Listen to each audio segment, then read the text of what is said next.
ఇక్కడికి వచ్చిన వెలుగు అనిమేటర్లందరికీ, మా ఆడపడుచులందరికీ, ప్రత్యేకించి ప్రతి ఒక్కరికి పేరు పేరున జనసేన పార్టీ తరపున, జనసేన నాయకుల తరపున మీ అందరికీ హృదయపూర్వకంగా మీకు నమస్కారాలు తెలుపుకుంటూ మీకు స్వాగతం పలుకుతున్నాం. మీ సమస్యలు మా దృష్టికి వచ్చినప్పుడు ఖచ్చితంగా మిమ్మల్ని కలిసి మీ సాధక బాధలను అర్థం చేసుకొని మీకు మా తరపు నుంచి మేము ఏం చేయగలం ఇవన్నీ చెప్పడానికి మీ ముందుకు వచ్చాను. ఒకసారి వెలుగు కోఆర్డినేటర్స్ అంటే మీకు తెలుసు మీరేం పనులు చేస్తారో, కానీ ప్రజలకి, మిగతా రాష్ట్రంలో ఉన్న మిగతా వాళ్ళకి మీ కష్టం ఏంటో తెలియజేయాలి. అందుకని ముందుగా వారికి వెలుగు కోఆర్డినేటర్స్ అంటే వీరిని ప్రభుత్వం, ఉదాహరణకి ఇక్కడున్న నాయకురాళ్ళు, వీరు 22 సంవత్సరాల క్రితం ప్రభుత్వ పథకాలకి సంబంధించి కానీ, ప్రభుత్వ రుణం మనకి ఈ డ్వాక్రా సంఘంలో సభ్యురాలను చేయించడం దగ్గర నుంచి, వారందరినీ గ్రూపులు కట్టడం దగ్గర నుంచి, వారికి తిరిగి బ్యాంకులకి తిరిగి కట్టేలా చేయడం కానీ, అలాగే సర్వేలు కానీ, 1 కాదు 2 కాదు అన్ని ప్రభుత్వ కార్యకలాపాలకి వీరిని సహకారం తీసుకోవడం జరుగుతుంది. ఇది ప్రారంభమైనప్పుడు ఇక్కడున్న వారు 150 రూపాయలతో, నెలకి 150 రూపాయలతో ప్రారంభించిన వాళ్ళు. ఆ తర్వాత 3000 రూపాయలకి వారికి నెలకి జీతభత్యాల కింద ఇచ్చి పర్మనెంట్ ఉద్యోగాలు కాదు పర్మనెంట్ చేస్తామని చెప్పి ఒక భరోసా కల్పించారు. ఇప్పుడున్న ప్రభుత్వాన్ని నడుపుతున్న వైసీపీ నాయకులు జగన్ రెడ్డి గారు పాదయాత్ర చేస్తూ మీకు 3000 ఏంటమ్మా, మీ కష్టానికి నేను 10,000 ఇస్తానని చెప్పాను. నిజంగా మీ అందరూ ఆ రోజున ఆనందపడి ఉంటారు ఖచ్చితంగా. దానికి తగ్గట్టుగా అందరూ కూడా ఆయన పాదయాత్రలో ఏవైతే చెప్పారో దాన్ని నమ్మి అందరూ ఓట్లేశారు. భవన నిర్మాణ కార్మికుల దగ్గర నుంచి కానీ, రైతుల దగ్గర నుంచి కానీ, అలాగే మీతో వెలుగు కోఆర్డినేటర్లతో సహా వైసీపీ పక్షాన మీరు వేశారు. ఎందుకు ఇది మంచి జరుగుద్ది అని. వైసీపీ మేనిఫెస్టోలో కూడా అనేక లక్షల ఉద్యోగాలు కల్పిస్తామని చెప్పారు. ఈ లక్షల ఉద్యోగాలు కల్పించే పనిలో ఉన్న ఉద్యోగాలు కల్పించడం అంటే ఉన్న ఉద్యోగాలను ఉంచి అదనంగా ఇంకా ఉద్యోగాలను కల్పించడం, అంతేగాని ఉన్న ఉద్యోగాలను తీసేసి వాళ్ళకు అనుకూలంగా ఉన్న వాళ్ళని ఉద్యోగాలు వేయటం కాదు. ఇది జనసేన అంటే ఎందుకు నేను మాట్లాడుతున్నాను ఈ మాటలంటే, వాళ్ళకు 3000 రూపాయలు ఇవ్వాలన్నా 10,000 రూపాయలు ఇవ్వాలన్నా జగన్ రెడ్డి గారు కానీ వైసీపీ ఎమ్మెల్యేలు సొంత డబ్బులు కాదు మనకి ఇచ్చేది. మనం తినే పాలు దగ్గర నుంచి కానీ, మనం తాగే పాలు దగ్గర నుంచి కానీ, మనం కొనుక్కునే పప్పు ఉప్పుల దగ్గర నుంచి అన్నిటి మీద ట్యాక్స్ పడింది ప్రభుత్వ ఖజానాలో పడితే ఆ ప్రభుత్వ ఖజానా నుంచి మీకు ఇస్తున్నారు ఆ డబ్బులు, అంతేగాని వాడి సొంత భారతీయ సిమెంట్స్ డబ్బులు మనకి ఇవ్వట్లేదు. ఫస్ట్ ఇది మనం అర్థం చేసుకోవాలి.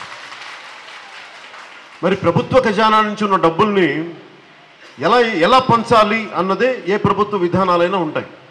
ఎవరికి ఎక్కువ అవసరాలు ఉన్నాయి, ఏ గ్రూప్కి ఎక్కువ అవసరాలు ఉన్నాయని చూస్తే ఇప్పుడున్న సమస్య ఏంటంటే సచివాలయం, గ్రామ సచివాలయాలని పేరు పెట్టి ఉద్యోగాలంటే ఆ రోజున నాతో సహా అందరూ ఏమనుకున్నామంటే ఉన్న ఉద్యోగాలను ఉంచి కొత్త ఉద్యోగాలను సృష్టిస్తారని చెప్పి. ఈ రోజున మీరు దాదాపు మీరు ఎంతమంది అమ్మా, 40,000 మంది 60,000, మీరు ఎంతమంది, ఎన్ని వేలు ఉన్న ఉద్యోగాలమ్మా? ఒక్క వెలుగు కోఆర్డినేటర్సే 36,000 మంది, 36,000 మంది ఉద్యోగులు అంటే దీంట్లో మగవాళ్ళు కూడా ఉన్నారు కదమ్మా. ఉద్యోగులు కలిపి 36,000 మంది. అలాగే నేను వైసీపీ ప్రభుత్వం వచ్చినప్పటి నుంచి కూడా నాకు ఈ ఉద్యోగాలను తీసేసే ప్రక్రియలో ఉంది. ఎందుకంటే వాళ్ళు అనుకున్న 5 లక్షల ఉద్యోగాలని వాళ్ళకి అనుకూలంగా ఉన్న వ్యక్తులకి ఇవ్వడానికి మిగతా వాళ్ళ ఉద్యోగాలను తొలగించడం ప్రారంభించారు. ఒకేసారి 36,000 మందిని తీసేస్తామని చెప్పకుండా ముందు 40కి పైబడ్డ వాళ్ళని తీసేస్తాం, లేదంటే ఒక్కొక్క వారికి కొన్ని సాకులు చెప్పి కొన్ని కారణాలు చెప్పి తీసేయటం, అంచెలంచెలుగా తీసేయటం, ఒకలాంటి విడగొట్టి విభజించి ఒక్కొక్కరికి మన ఐక్యత లేకుండా చేయడం.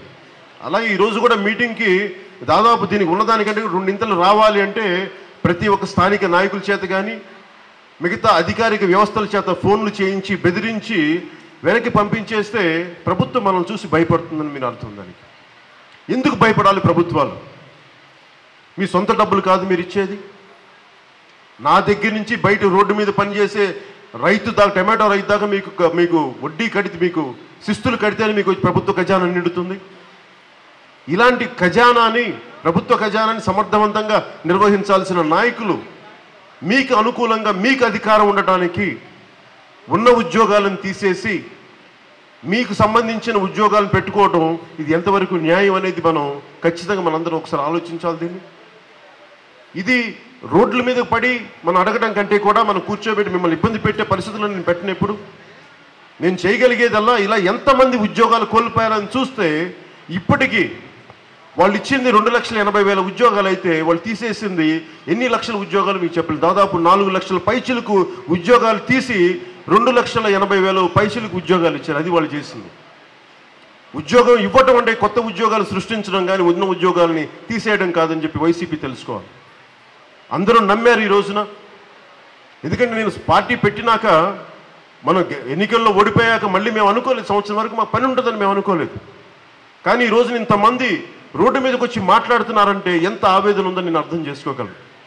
ఎంత కడుపు మీద కొడితే ఎవరికైనా కడుపు మండుద్ది, రోడ్ల మీదకి వస్తారు. వైసీపీ నాయకులు, మంత్రులు కూడా అర్థం చేసుకోవాలి. మీరు ఎంతకాలం మీరు అధికారం మీద మీ ఆట ఆడతారు? మేము కోరుకుంటారా ప్రజలకు ఎంతో న్యాయం చేయండి, నిలబడండి. గ్రామాల్లో మీరు వైషమ్యాలు క్రియేట్ చేసి ఎలాంటి వైషమ్యాలు క్రియేట్ చేస్తారు? మనలో మనకే వైషమ్యాలు, మనలో మనకే గొడవలు.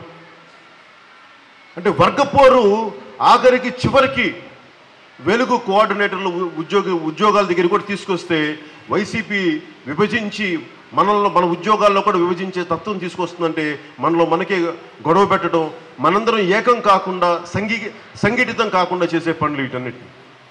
అందుకని వైసీపీ ప్రభుత్వానికి మేము ఖచ్చితంగా దీనిని మరింత బలంగా తీసుకెళ్తాం. మీకు ఖచ్చితంగా మేము అండగా నిలబడతాం. ఈ రోజున నేను మీకు మాట ఇవ్వడానికి జగన్ రెడ్డి గారికి, అమ్మ మీకు 10 కాదు నేను 15 ఇస్తాను, లేదంటే ఆయన నిలబెట్టుకోలేకపోయారు 10,000 రూపాయలు, ఆ మాట నేను ఇస్తానని చెప్పట్లేదు. నేను ఈ రోజున మీకు చెప్పగలిగేది, అమ్మ మీ కష్టంలో నేనున్నాను, మీ కష్టంలో మీకు ఎంత గుండె కోతుందో మీ సమస్యల మీద అంతే బాధ నాకు ఉంది. మీ సమస్యలపైన మేము భుజం మీదకి ఎత్తుకుంటాం, మీకు అండగా ఉంటాం.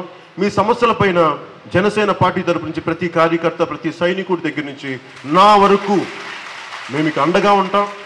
మీ సమస్యలు 10 మంది దృష్టికి తీసుకెళ్తాం, ప్రభుత్వం దృష్టికి తీసుకెళ్తాం.